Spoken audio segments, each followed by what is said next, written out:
Сәлеметсіңдер ме балалар? Бүгін 46-шы сабақты талқылаймыз. Сабақтың тақырыбы сұраулы сөйлем. 37-ші жаттығу мәтіннің басын және соңғы бөлігін оқы. Дастан сабақта отырып қайта-қайта терезеге қарай берді. Сабақ аяқталды. Дастан далаға жүгіріп шығып бар даусымен мені шақырған кім деп айқайлады. Оған күн күлімдеді. Оған кішкене құс әндетіп сайрады. Оған қызыл шие сабағын иіп жемісін ұсынды. Мәтін не туралы, оның негізгі ойы неде? Қарамен жазылған сөйлемді тиісті дауыс ырғағымен оқы, оның қандай сөйлем екенін айт. Мәтін не туралы? Мәтін дастанның табиғатты сезінуі, оның сұлулығын байқап қуану туралы. Ол терезеден қарап отырып табиғаттың өзіне дауыстап шақырғанын сезінеді. Негізгі ой, табиғат адамға қуаныш пен шабыт сыйлайды. Оны түсіну үшін айналаңа зер салып қарау керек. Қарамен жазылған сөйлем мені шақырған кім? Бұл қандай сөйлем? Бұл сұраулы сөйлем. Себебі ол сұрақ қою мақсатында айтылған. Дауыс ырғағы. Сөйлем соңында дауыс жоғарылап айтылады. Мені шақырған кім? Деген сияқты.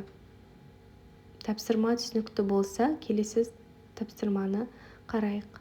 38-ші жаттығу мәтінді түсініп оқы.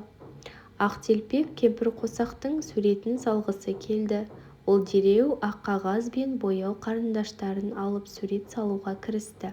Кенет осындай кемпір қосақ бола ма екен деген біреудің дауысы естілді. Ақтелпек бұрылып қарап еді, ешкім көзіне көрінбеді. Ал қабырғаға күн сәулесі түсіп тұр екен. Амансың ба, балақай? Бұл менмін. Күн сәулесімін. Сенімен сөйлесіп тұрған. Сен кемпір қосақты дұрыс бояған жоқсың. Қалай бояу керек екенін сен қайдан білесің? Себебі кемпір қосақты жасайтын менмін. Сонда қалай? Сен ақсың.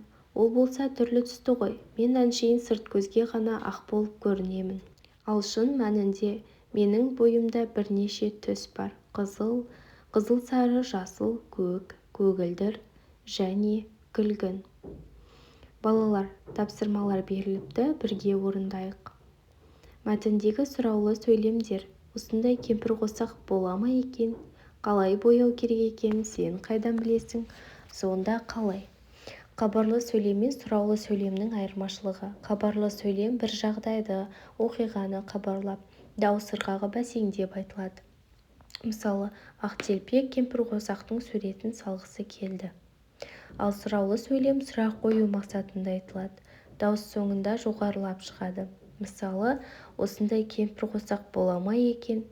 Ал қорытынды мәтінде хабарлы сөйлемдер баяу, сабырлы айтылса, сұраулы сөйлемдерде дауыс көтеріліп, сұрақ мағынасы анық естіледі. 39-шы жаттығу. Төмендегі сұрақтар бойынша порталасыңмен диалог құрастыр. Сен нешінші сыныпта оқисың? Мен 3-ші сыныпта оқимын. Сабақтарың сағат нешеде басталады? Біздің сабақтар сағат 9-да басталады.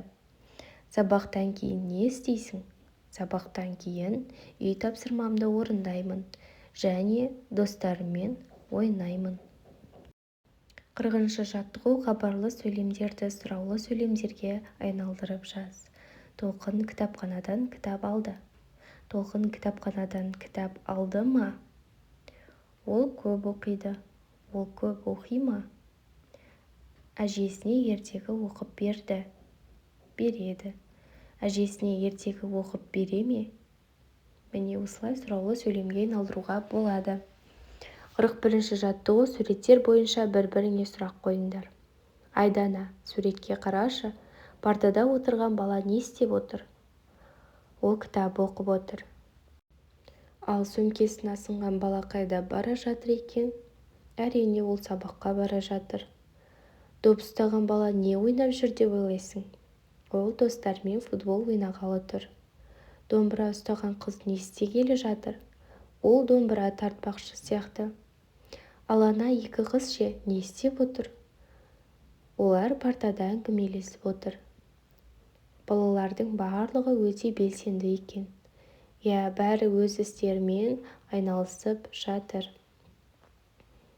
Балалар, осындай сұрақтарды бір-біріңе қойсаңдар болады суреттер бойынша. Сабақ түсінікті болса, сау болыңдар. Келесі видеоларды көру үшін менің каналыма тіркелуді ұмытпаңдар.